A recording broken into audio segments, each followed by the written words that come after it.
정청래 후보가 이제 이번 그 전당대회말로 처음으로 그 1인 1표잖아요. 당 대표를 뽑는 선거가 될 거라고 공언을 했는데 네. 실제로는 속임수였던 거예요. 속임수였던 거예요. 여론조사를 놔두고 네. 계속 1인 1표만 얘기하니까 네. 사람들이 그래 정청래 후보는 1인 1표를 실현하는 참된 민주주의자야 네. 이렇게 착각을 했지만 여론조사 한 통 하는 게요. 권리당원 80표랑 맞먹어요.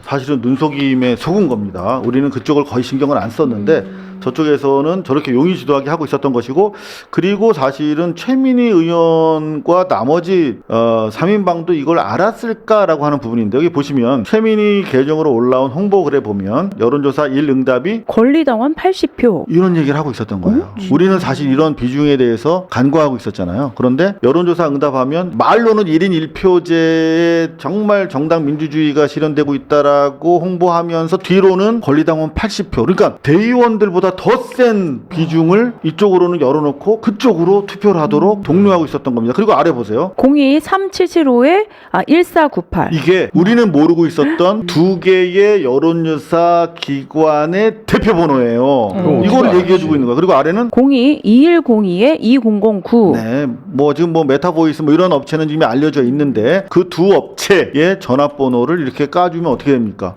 우리는 이런 거 안 봤는데 알고 받는 그런 집단이 있었던 거죠. 이거는 뭡니까? 최민희 의원이 최소한 알고 있었거나, 그죠? 그러니까 이 시사타파의 이런 투표 조작 행위를 알고 있었거나, 맥시멈 같이 공모했을 가능성까지 제기되는 부분이에요. 이거는 대단히 심각한 사안에 연루가 되고 계신 겁니다. 자, 이와 관련해서 김민석 대표 이야기를 들어보도록 하겠습니다. 이중당적, 이미 각종 여론조사 등 관련 자료는 사무총장을 통해 보존 지시를 해 놓았습니다. 또 제출했다고 합니까? 여론조사 기관에서? 네, 제출했고 사무총장이 보관을 하고 있는 것으로. 어떤 서류까지 다 보낸 거예요? 그러니까 완전히 로 데이터 자체를 다 넘겼다고. 로데이터. 네네. 자, 그럼 그러니까 그 로데이터 재밌네. 그 네. 로데이터라고 하는 게 하나하나의 전화가 간 사람들의 그렇죠. 자료. 그러면 그분들이 실제로 해당 셀에 적합한 사람들인지 네. 다 하나하나 확인해 보면 다 나올 거 아니야. 그렇죠. 그러면 위장 투표, 조작 투표에 응한 사람들이 전수로 다 걸러지겠네요. 네. 자, 그러면 어떤 후속 조치가 남아 있을까요? 전대 여론조사와 관련해서 여론조사 조작 등 위계에 의한 업무 방해죄 및 정당법 위반이 예상되고 있는 일부 유튜버들의 최근 지적되는 행태에 대해서도 당 차원의 법적 검토를 시작하겠습니다. 자, 법적 전대 과정에서 제기된 법적 검토에 착수하겠다. 이제 소위 말하면 이제 수사 절차에 돌입했다는 것인데, 관련해서 이런 유사한 처벌 사례가 있다면서요? 네, 아주 유사한 사례가 2012년에 그때 이제 통합진보당과 민주당 서울 관악을 지역에서 단일 후보 경선이 있었어요. 특히 통합진보당의 일부 실무자들이 그 해당 지역에 이제 좀 뭐 당원들이 됐든 뭐 지지자들한테 전화를 하고 네. 그렇게 밝혀졌죠. 그래서 나이 속이고 뭐 이런 것들 해가지고 20대, 30대 뭐 이런 거 다 찼으니까 뭐라고 불러주세요. 그러니까 이번에 뭐 한 이렇게 거랑 똑같은 짓을 한 거네. 아주 똑같습니다. 어떻게 처벌됐어요? 그분들 구속영장이 신청이 돼서 당직자들? 구속수사를 받았고 최종적으로 핵심 이것에 개입된 사람들은 모두 징역형을 받았습니다. 그리고 그러면 그런 여론조사에 부정으로 응답한 아까 뭐 저 성공했어라고 전화하신 분들 그분들에 단순 대해서는 참여한 분들도 모두 기소되어서 네, 벌금형으로 받았던 걸로 제가 그렇게 취재를 했습니다. 불구속 입건돼서 처벌이 네. 나왔군요. 그러니까 그렇게 단순 응한 분들조차도 거기에 이제 좀 조작에 응해주세요, 뭐 연령대 속여주세요라고 단순 응한 분들조차도 어쨌든 정당한 선거 여론조사 업무 방해를 했기 때문에 그분들도 처벌을 받았고, 대법원 제가 판결문을 이렇게 잠깐 살펴보니까 네. 변명이 통하지 않게 해놨더라고요. 그러니까 어떡해요? 뭐냐면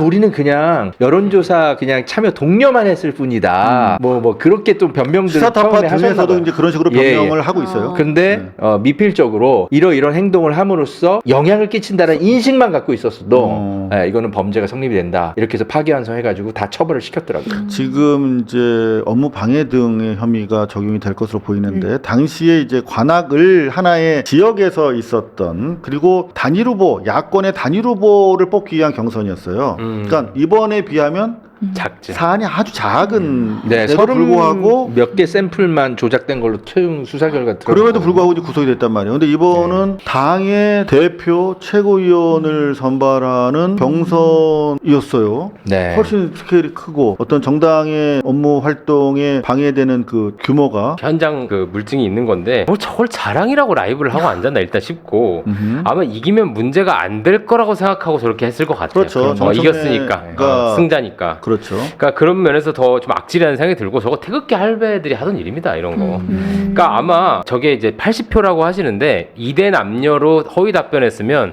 80표 이상일 거예요. 보정치를 다 매기기 때문에 20, 30대가 표집이 안 되니까. 그러겠네. 그러니까 더 커질 것 같고 원래 여론조사 취지 자체가 당신만 반영하지 말고 민심도 반영하자 이런 취지인 건데 이미 이 제도를 악용해서 지금 조직적으로 대응하고 있는 분들이 있는 거예요. 이럴 거면 여조를 늘 수가 없죠 앞으로. 그렇죠. 1인 1표라고 하면서 지금 마지막으로 지적하고 싶은 건 대의원 분들이 정말 다음날 전당대회 간다고 전날부터 정장 이제 준비하고 DJ 사진 먼지도 닦아내고 이런 분들의 한 표와 저렇게 아우 내가 아들 걸로 했어요 라는 거에 80분의 1입니다. 이건 공정하지 않죠. 이거 제도 개선해야 될 겁니다. 대의원들이 가지고 있는 어떤 당에 대한 헌신이라든가 전문성이 일거에 사실은 무시된 거잖아요. 1인 1표제라고 하는 원칙 때문에. 그래놓고 저렇게 뒤로는 저들 스스로 알고 있었잖아. 이게 80대 1이라고 하는 것을. 그러면서 1인 1표의 가치를 가지고 선거를 치렀다라고 하는 건 너무나 이중적이네요. 네,